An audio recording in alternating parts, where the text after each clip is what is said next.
Hey there, pre-cal students. Welcome back. This is the beginning of the second semester. We still have stuff to finish up because we were kind of short on time that first semester. It was only 14 weeks, the 2 9 weeks were only 14 weeks. We've got some finishing up to do with exponentials and then logarithms. So January is going to be finishing off the first semester really. And then in February, we'll start in on the trig stuff, which is really the meat of the second semester.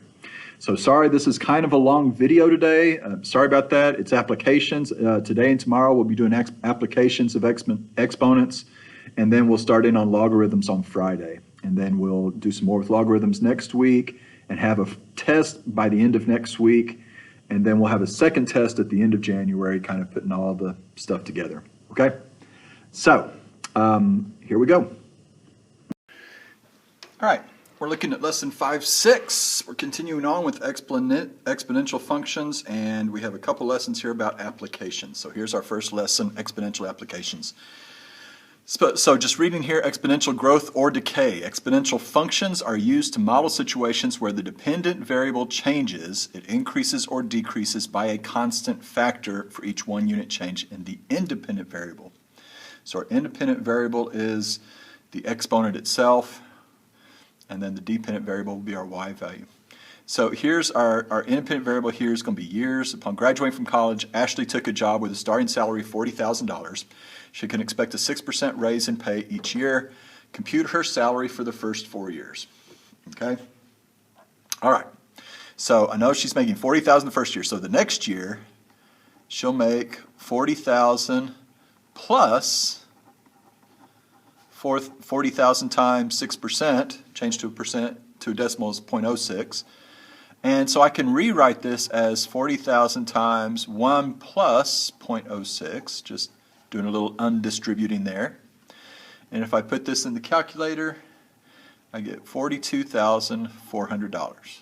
So she's making, $2,400 increase that year. All right, for the next year, we're going to take this number and increase it by 6%. So that's going to be the previous year, which was 40,000 times 1.06, and then I want to multiply it times another 1.06, right? So this is going to look like 40,000 times 1.06 squared, and if I put that in the calculator, I'm going to get 44,944. All right, so she made a little bit more that year. She made, 2544, I guess.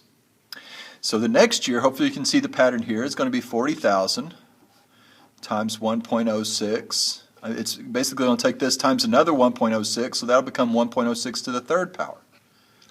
And so this year she makes 47,640 and 64 cents. And then one more. 40,000 times 1.06 to the fourth, and so this becomes 50,499. Rounding to the nearest penny here is 8 cents. So write a function for Ashley's salary after t years. We have her starting salary of 40,000, 1.06 to the t power. All right. So notice that this is 1 plus your 6% here. This is your starting amount. Your 40,000 is your starting amount. This is a growth when your base of your exponent here is greater than 1. We do have growth. If this had been less than 1, we would have decay. It's going to be shrinking over time. So graph the function for 0 to 30 years. Okay. So if I go to the calculator here, I can get a couple numbers. Let's just put in, I'm going to put in 40,000 times 1.06 to the 10th power. And then I'm going to do the same thing, 40,000, let me show you this, 40,000 to the 20th power. And then I'm going to hit second enter to repeat it, and 40,000 to the 30th power. So it looks like I'm going to have to go up to about $230,000 here for 30 years. All right.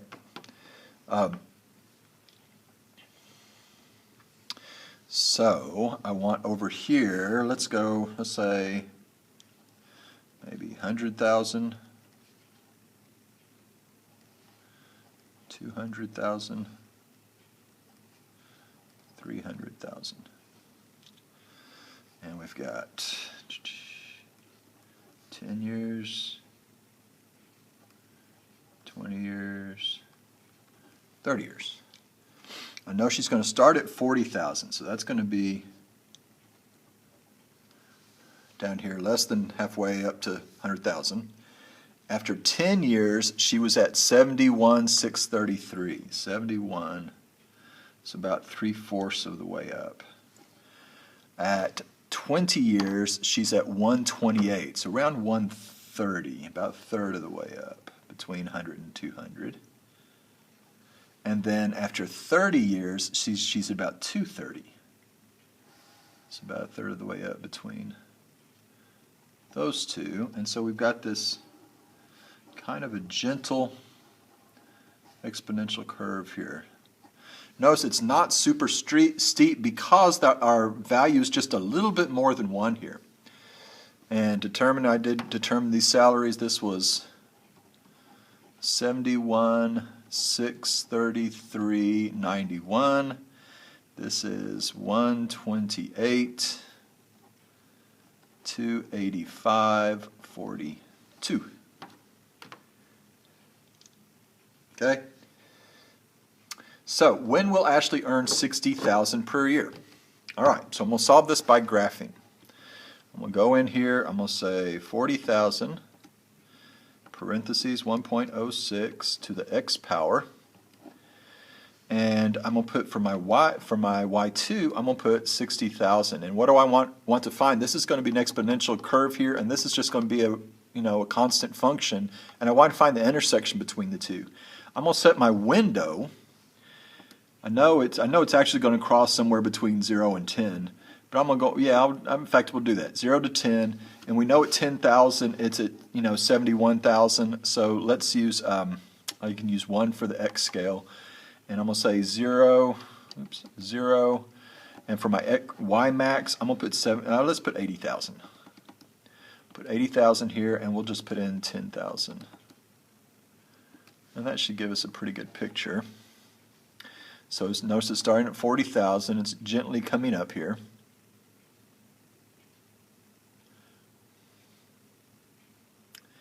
And then there's my 60,000. So what I want to find is, what is my x value where those two cross?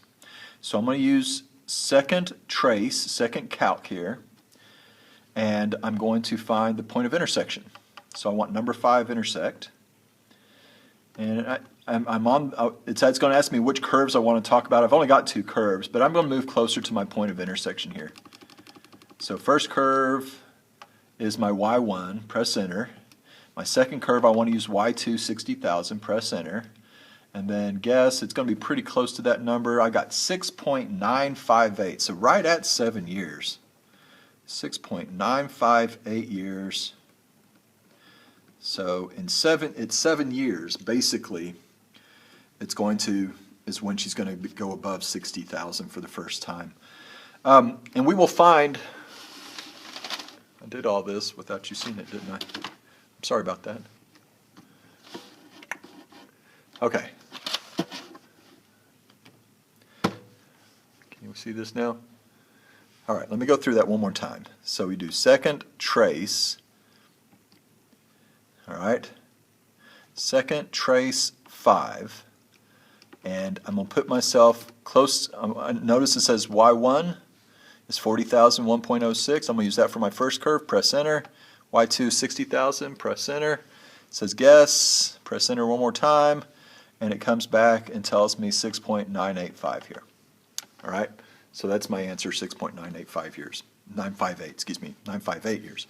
And we will find, when we get to logarithms, we'll have a more direct way. We'll actually do the same example, but we'll solve it directly rather than solving using the calculator. Alrighty? Okay. So, next, exponential growth or decay model. So here is the equation. When we get to the test, I will give you these equations for the test. A of t is equal to a sub 0, b to the t power. A sub 0 is your starting amount. Amount at time equals 0, also called the initial amount. What are you starting with? So in this case, in the example we just looked at, it was 40,000. B is 1 plus or minus R, where R is your rate of change. So our rate of change with the salary problem here was 6%. So we had 1 plus, since it was growing by 6%, 1 plus 0.06. If it had been decreasing by 6%, we would have had 1 minus 0.06. So our B value would have been 0.94. T is your time, and A of T is then your amount at time T. All right, so that's another example. If you drank one soda drink, the formula for the amount of caffeine in milligrams left in your body after T hours would be A of T is equal to 100 times 0.86 to the T power. First question, what is the initial amount of caffeine? Where are we starting with? Well, if I put in T0, 0 for T, I know that 0.86 to the 0 power is 1. That's one of our properties of exponents. Anything to the 0 power is 1. 1 times 100 would be 100. And so we're talking about 100 milligrams of caffeine is what is in that soda originally. And that's what's in our body as soon as we drink it. But it's going to decrease over time. So what's the rate of change as a percentage? So notice R is our rate of change, and it's B is 1 plus or minus R. Since this is less than 1, then our R, we're subtracting off of this. We would say something like, let me do it out to the side here. 1 minus R is equal to 0.86. All right, if I subtract 1 from both sides, 0.86 minus 1, I have negative R is equal to negative 0.14. So R is equal to 0.14, changed to a percentage, is 14%. So we're losing 14% of the caffeine every hour. In 1 hour we lose 14%, the next hour we lose another 14%, etc. How much caffeine is in your body after 5 hours? All right, so we're going to put in 5 for T. Go back to my home screen here, clear this. So I'm going to say 100 times 0.86 to the 5th power. And after 5 hours, I have 47.043 milligrams of caffeine left in my body. Okay, 47.043. That was 100 times 0.86 to the 5th power. When will be the amount of caffeine in the body be less than 10 milligrams? All right, so let's graph this thing and let's look at it. So now I've got, let's clear this, I'm going to say 100 parentheses 0.86 to the x power, and I want this to be 10, delete, delete, delete, and I want my window, let's say, I don't know how long it's going to take, we're at 47 here, let's say 0 to 20 here, I have no idea how long this is going to take. Let's try 20. And for my Y max, I know most I'm going to have is 100, so let's say 120 here for my max. And my scale, let's use 10. I think that should work okay. All right, let's look at this and see what it looks like.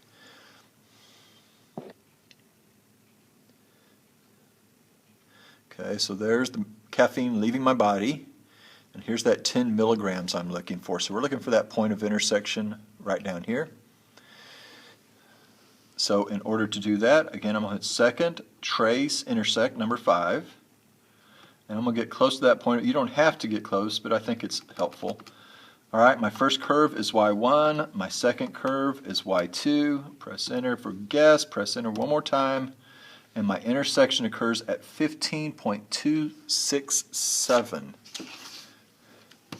All right, so more than 15.267 hours after drinking. Okay, that's when we will be less than 10. We'll be equal to 10 right at 15.267, and they'll be less than 10 after that. All right, so the graph of this, let me go and put 20. So this would be 10, 15, 5, and up here I'm going to put 100. Let's put 50 about halfway down, 25, 75. After 5 hours, we were already at 47. We started at 100, right? After 5 hours, we're at 47, just less than 50. It was less than 10 in 15 hours, so down, in here somewhere. So, graphing this, I'm just going to try to make a smooth curve going through these points. Remember that our x-axis is an asymptote here. So let's look at that last question. When will the amount be 0 milligrams? Well, theoretically, never. Theoretically, we'll always have some of that caffeine left in our system. If this were true representation, I think actually eventually all the caffeine leaves. But according to this model, never, since it's an asymptote. Okay? This was our time in hours. And this was caffeine in milligrams. All right, moving on. Half-life. I don't know if you've studied half-life in your science classes. Hopefully you know something about half-life. But the idea of half-life is radioactive substances decay and they lose their potency, and they lose their volume of radioactivity, radioactive matter over time. So the half-life is the amount of time it takes for half of the atoms in a sample to decay. A chemical substance will decay by half in 3 hours. The half-life is 3 hours. Complete the following table for a 200-gram sample. So we have 200 grams of this stuff. After 3 hours, we only have half as much. Instead of 200 grams, half of that would be 100 grams, right?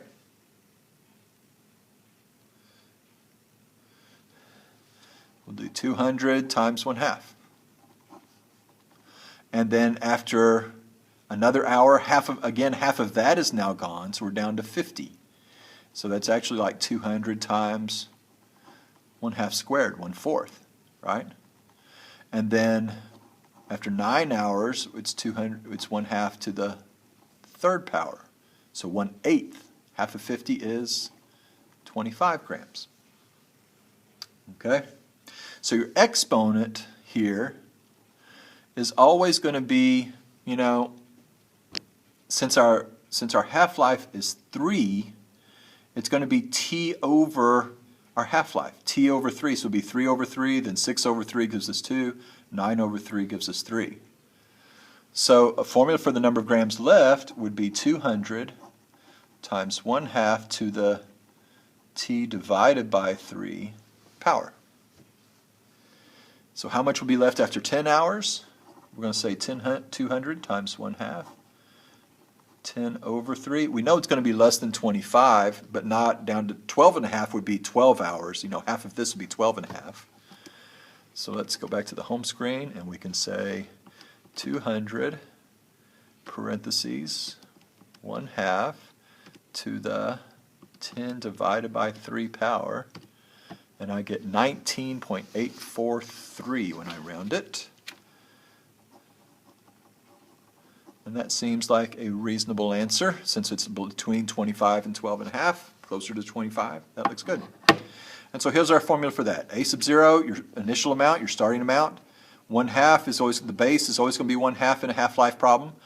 T time divided by K is your half-life, the length of your half-life. Your half-life here is K. T and K must be in the same units of time. So if K is in hours, make sure T is in hours. If K is in days, make sure T is in days. If K is in seconds, make sure T is in seconds. Sometimes K will be in years. Some things decay very, very, very slowly. All right.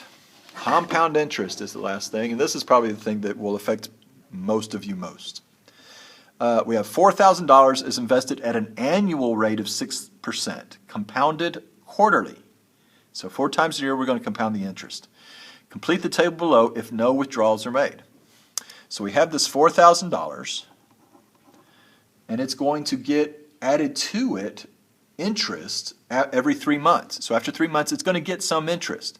It's going to get a total of 6% per year, but this is only 1/4 of the year, so we're going to take 1/4, divide that 0.06 by 4, and then this will be to the first power.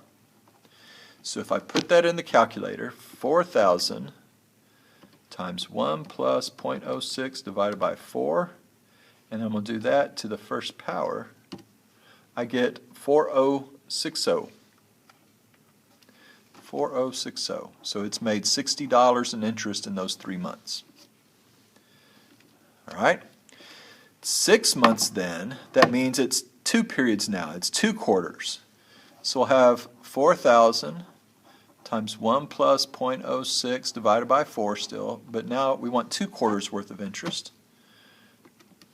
So I'll press second enter, and then I'm going to change that 1 to a 2, and now we've got 4120, 4,120 and 90 cents. So notice they made $60 in that first quarter, and then the second quarter they made a little bit more. They made almost $61. They made $60.90. So in the third quarter, they should make even a little bit more than that. So let's see what happens. I'm going to do it to the third power. Put a 3 here, and I get 4182.71. So not quite $2 more. They made about $1 more here, 90 cents more than the first quarter. And here they made almost $2 more, but not quite. Okay? For 1 year, that'd be 4 quarters. So 4. So 4245.45. All right? For 2 years, since we're doing quarters here, that would be 8 quarters. So I'm going to do second enter and change that 4 to an 8. And that gives me 4505.97. So notice here, in the first year they made $245. The next year they made about $250. Actually $260. About $260. Okay? So it's growing. This interest is growing because we're getting interest on the interest. And that's the whole idea of compound interest here. We're paying 1/4 of 6% each quarter. All right.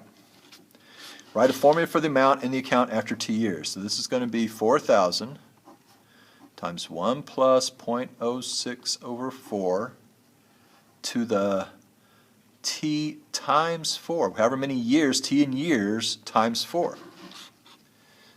All right? So it's 3 months is 1/4 of a year. 4 times 1/4 would be 1. How much will be in the account after 5 years?